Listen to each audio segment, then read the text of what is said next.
ఇక్కడ మనం కాసేపు మాట్లాడుకోవాలి. మనం అవతారం గురించి విన్నప్పుడల్లా చిన్నప్పటి నుంచి మనం వినుంటాం. మనం ఏ మతస్థులమైనా స్కూల్ టైం నుంచి మనం వినుంటాం. ఏమని వినుంటామంటే, మనం భగవంతుడు అవతారం ఎత్తుతాడు. ఎందుకు ఎత్తుతాడంటే దుష్ట శిక్షణకు శిష్ట రక్షణకు అవతారం ఎత్తుతాడని మనం వినుంటాం.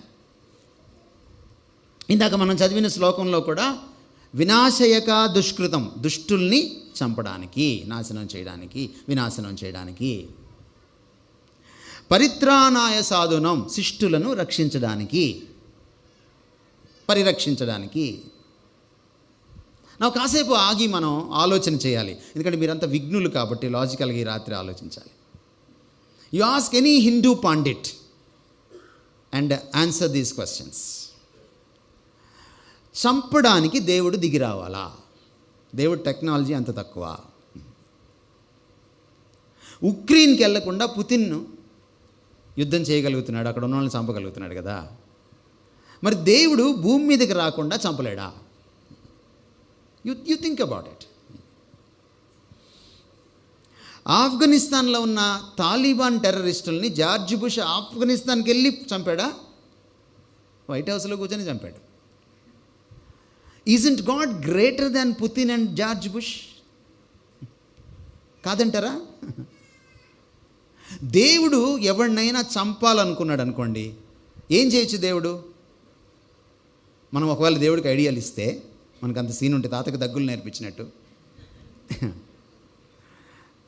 ఓ పిడుగు మీద పడవచ్చు, ఓ పాము కాటేయచ్చు కదండి, ఓ డెంగ్యూ వ్యాధి రావచ్చు, ఓ కరోనా వచ్చిపోవచ్చు, ఎవడికో కోపం వచ్చి కత్తి తీసుకొని పడవచ్చు, ఓ రోడ్ యాక్సిడెంట్ అవ్వచ్చు. ఎన్ని విధాలుగా చంపచ్చు మనిషిని దేవుడు చంపాలనుకుంటే. ఇవన్నీ అక్కర్లా, చావురా అని అంటే చాలు, చచ్చిపోతాడు. That's God. సో చంపడానికి దేవుడు ఎందుకు దిగి రావాలి? నా అనదర్ అనలిటికల్ క్వశ్చన్ ఏంటంటే, దేవుడు దుష్టుణ్ణి శిక్షించడానికి వస్తే నిజంగా దుష్టత్వం పోతుందా? దేవుడు ఒక విలన్ని చంపుతాడండి, మళ్ళీ విలన్ పుడతాడు. అప్పుడు మళ్ళీ దేవుడు ఏం చేయాలి? వాడిని కూడా చంపాలి. వాడిని చంపడం అంటే ఉంచండి, ఈయన కొత్త అవతారం ఎత్తాల్సి వస్తుంది. అవతారం సరిపోవట్లేదు. You think about this. ఈ ఆలోచనను మీరు ఆలోచన చేయండి. మీరు ఏకీభవించాల్సిన పని లేదు నేను చెప్పిన వాటితో. ఇది లాజికలా కాదా మీరు ఆలోచన చేయండి. నా ఇట్లా దేవుడు ఎంతకాలము సంభవామి యుగే యుగే, ఎంతకాలం పుడుతూ అవతారం ఎత్తుతూ మళ్ళీ వాడు కొత్త ప్లాన్ వేసుకొని వస్తాడు, మళ్ళీ ఇంకొక దుర్మార్గుడు పుడతాడు, మళ్ళీ దేవుడికి అవతారం సరిపోయి మళ్ళీ కొత్త అవతారం ఎత్తాడు. How long? How many times? Problem ఎప్పుడు సాల్వ్ అవుతుంది? మీరు ఇంజనీర్స్ కదా, మిమ్మల్ని ఒక ప్రశ్న అడుగుతాను. కంప్యూటర్కి వైరస్ పట్టిందనుకోండి, వైరస్ వచ్చిన ప్రతి కంప్యూటర్ని పగలగొడతారా, లేకపోతే వైరస్కి యాంటీ వైరల్ ఏదైనా ప్రోగ్రామ్ కనిపెడతారా? ఏమండి? అలా కనిపెట్టకపోతే మీరు సాఫ్ట్వేర్ ఇంజనీర్ అవరు. మీరు కంప్యూటర్కి వైరస్ రాగానే ఎత్తి దాన్ని 10 అంతస్తుల మీద నుంచి కింద వేసారనుకోండి రోడ్డు మీద, మీరు హార్డ్వేర్ ఇంజనీర్ అవుతారు తప్ప మీరు సాఫ్ట్వేర్ ఇంజనీర్ అవ్వరు. మరి దేవుడు పాపం చేసినోడిని చంపుకుంటా వెళ్ళాడు అనుకోండి, ఆయన దేవుడు అవడు. నా కంప్యూటర్ని అలాగే ఉంచి కంప్యూటర్ చెడిపోకుండా కంప్యూటర్ని వైరస్ ఫ్రీ చేయాలి. అది కదా సాఫ్ట్వేర్ ఇంజనీర్ గొప్పతనం. అంతేనా సార్? నేను తప్పు మాట్లాడుతున్నానా? సరే, డాక్టర్స్ దగ్గరికి వద్దాం. కరోనా వచ్చిందనుకోండి, కరోనా వచ్చిన వాళ్ళందరినీ ఒక అపార్ట్మెంట్లో పెట్టి జిన్పింగ్ లాగా అపార్ట్మెంట్ తగలబెట్టామనుకోండి, కరోనా పోతుందా? నో. మనిషిని బ్రతికించుతూ వైరస్ని చంపాలి, అప్పుడు కదా దేవుడి బాబు నువ్వు డాక్టర్ గారివి అంటారు. అంతేనా అనేది? మరి దేవుడు పాపాన్ని చంపడానికి పాపిని చంపేస్తే దేవుడు ఎట్లా అవుతాడు? మీరు ఆలోచించండి ఈ రాత్రి. సరే, ఇలా చంపుకుంటూ పోయాడు అనుకోండి, ఎంతమందిని చంపాలి మనుధర్మశాస్త్రం ప్రకారం? నేను ఒక మతాన్ని ఇంకో మతంతో నేను కంపేర్ చేయట్లేదు. ఒక మతంలో ఉన్న గ్రంథాన్ని ఆ మతంలో ఉన్న గ్రంథంతో నేను కంపేర్ చేస్తున్నాను. భగవద్గీతను నేను మనుధర్మశాస్త్రంతో కంపేర్ చేస్తున్నాను. I think I'm doing right. You agree with me? నా భగవంతుడు ఇలాగ చంపుకుంటూ వెళ్తే మను ధర్మశాస్త్రం ప్రకారం ప్రతి అహాన్ని చంపాలి, ప్రతి ఆత్మను చంపాలి, ప్రతి మనిషిని చంపాలి. ఇంకా రక్షించేది ఎప్పుడు? లోక కళ్యాణం ఎలా వస్తుంది? మనమే అంటాం కదా, అవతారం లోక కళ్యాణం కోసమని. నెక్స్ట్ ఇంకేం మిగిలింది? శిష్టుల్ని రక్షించడం. మరి మంచోళ్ళని రక్షిద్దామంటే ఎవడైనా ఉన్నాడా మంచోడు? మన ధర్మశాస్త్రం ప్రకారం లేడు, బైబిల్ ప్రకారం కూడా లేడు, ఖురాన్ ప్రకారం కూడా లేడు. మరి ఎవరిని రక్షిస్తాడు? రక్షించడానికైతే దేవుడు రావాలి. ఎందుకంటే ఈత రాక మునిగిపోతున్న వాడిని మనం మెట్టు మీద నుంచొని కాలు అలాను చెయ్యి ఇలాను పైకి వస్తావు అని కరస్పాండెన్స్ కోర్సులో ఈత నేర్పించలేము కదా. మనం దిగాలి, వాడు ఎక్కడ మునిగిపోతున్నాడో అక్కడ మనం కూడా మునగాలి, వాడిని జుట్టు పట్టుకొని పైకి తీసుకురావాలి. సో దేవుడు ఒకవేళ దిగి వస్తే శిక్షించడానికి రాకూడదండి, రక్షించడానికే రావాలి. యేసు ప్రభు ఒక్కడే నేను చంపడానికి రాలేదని చెప్పాడు, నేను రక్షించుటకు వచ్చాను అన్నాడు. నేను ఈ లోకమునకు తీర్పు తీర్చుటకు రాలేదు అన్నాడు, లోకాన్ని రక్షించడానికి వచ్చాను అన్నాడు. పాపము నుంచి, బలహీనత నుంచి, నరకం నుంచి, పాప శిక్ష నుంచి రక్షించడానికి వచ్చానని చెప్పుకున్నాడు. అందరూ చంపడానికి వస్తే ఈయన మన స్థానంలో చావడానికి వచ్చాడు, మన స్థానంలో చావడానికి వచ్చాడు. రాధా మనోహర్ దాస్ గారు మరింకొక ఎగతాళి చేశారు. చంపడానికి వచ్చినోడు దేవుడా, నిస్సహాయంగా చచ్చిపోవడానికి వచ్చిన దేవుడా, వచ్చినవాడు దేవుడా, తన 3 మేకులు తాను పీక్కోగలడా అని అడిగాడు. దానికి నేను జవాబు త్వరలోనే చెప్తాను ముగించకముందు. కానీ ఈ రోజున మనం ఒక విషయం అర్థం చేసుకోవాల్సింది ఏంటంటే, మన ధర్మం చెప్తుందండి, మన ధర్మం చెప్తుంది పాపం పోవాలంటే ప్రాణత్యాగం జరగాలి, రక్త తర్పణం జరగాలి. మళ్ళీ మీ గుడి దగ్గరికి వస్తున్నా, మీరు గుడికి కొబ్బరికాయ తీసుకెళ్తారు కదా, కొబ్బరికాయ గుడిలో కొడతారు కదా, గర్భగుడిలో కొడతారు కదా పూజారి గారు. మీరు ఇంట్లో కూడా కొబ్బరికాయ చాలాసార్లు కొడతారు కదా. మీరు ఇంట్లో కొట్టినప్పుడు కొబ్బరికాయ నీళ్ళు ఏం చేస్తారు? పట్టుకొని తాగుతారు కదా. గుళ్ళో కొట్టినప్పుడు ఎందుకని పట్టుకొని తాగరు? మీరు పూజారి గారిని ఈసారి వెళ్ళినప్పుడు అడగండి.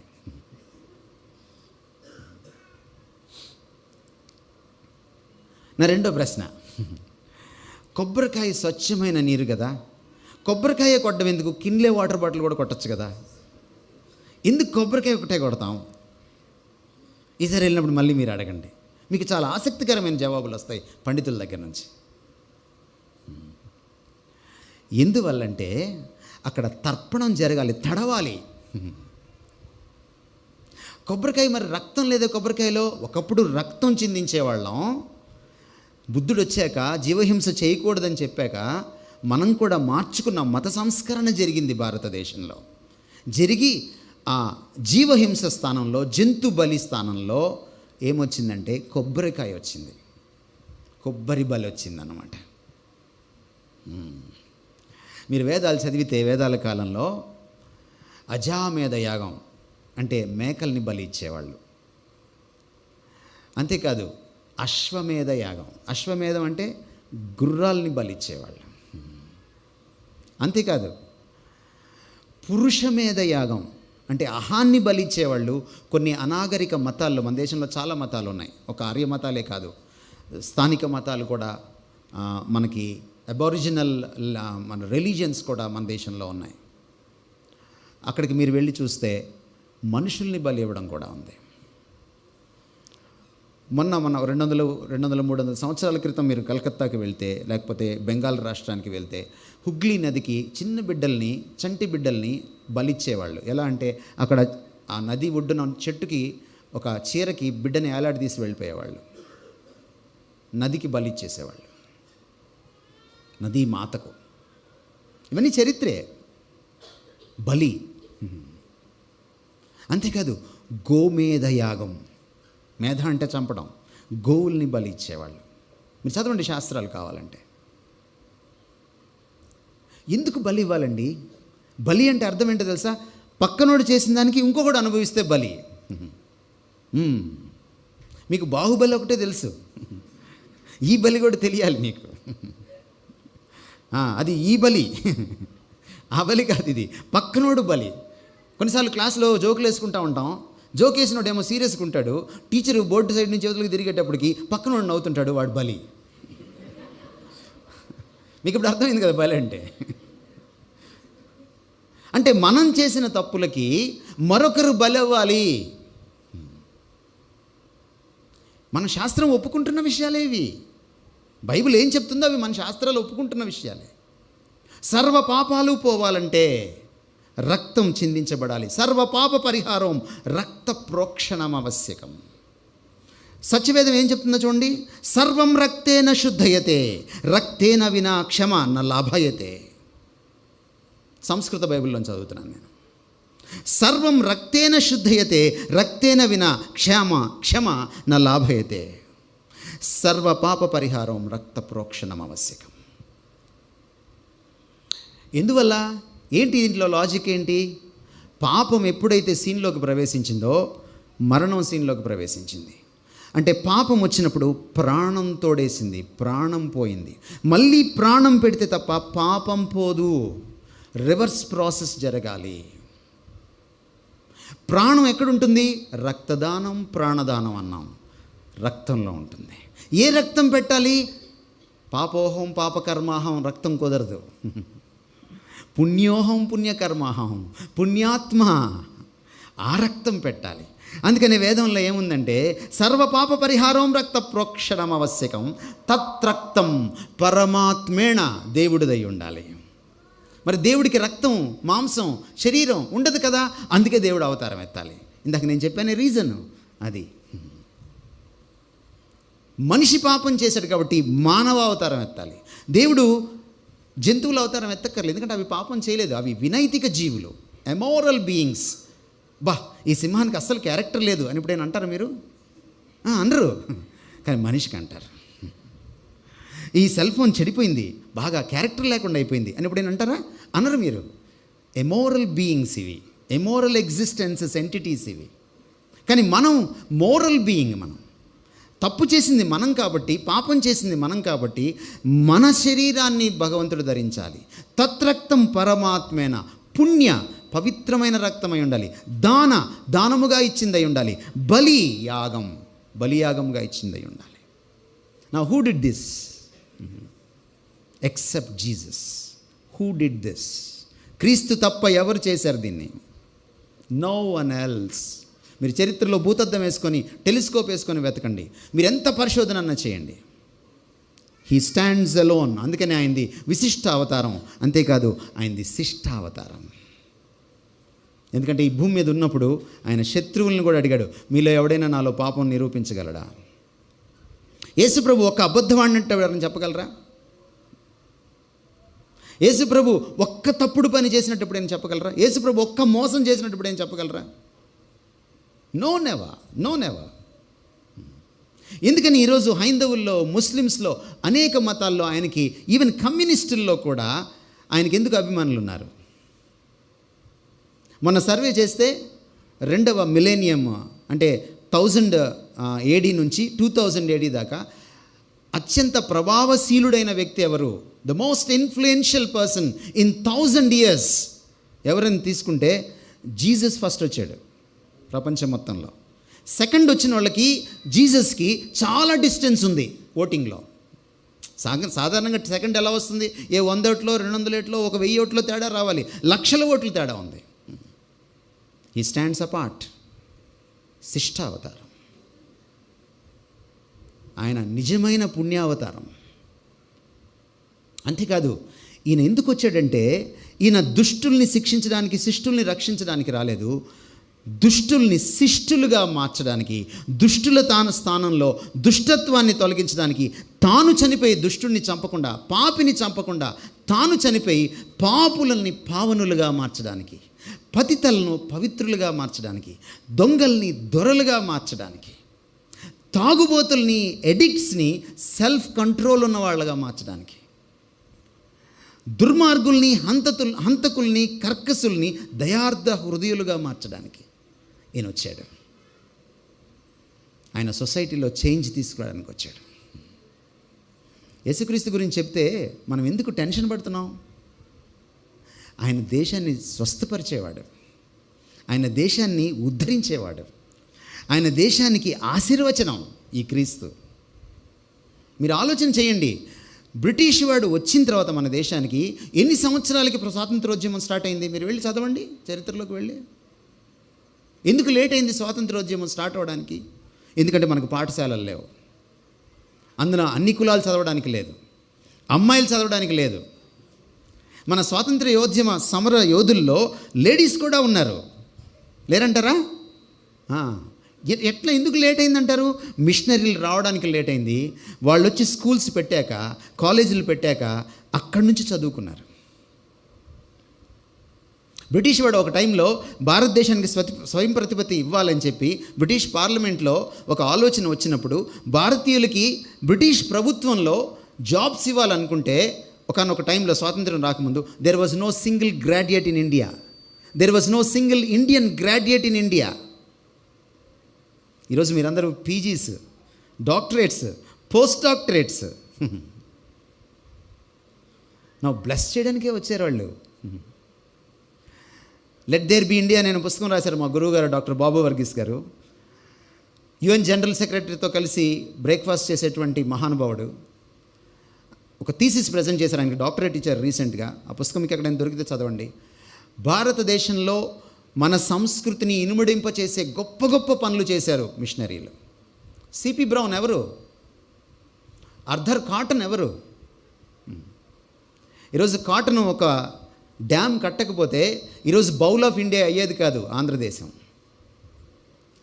దేశానికి అన్నం పెట్టే గిన్నె అయింది భారతదేశానికి అన్నం పెట్టే గిన్నె అయింది ఆంధ్రదేశం, ఒక్క కాటన్ డ్యామ్ వల్ల.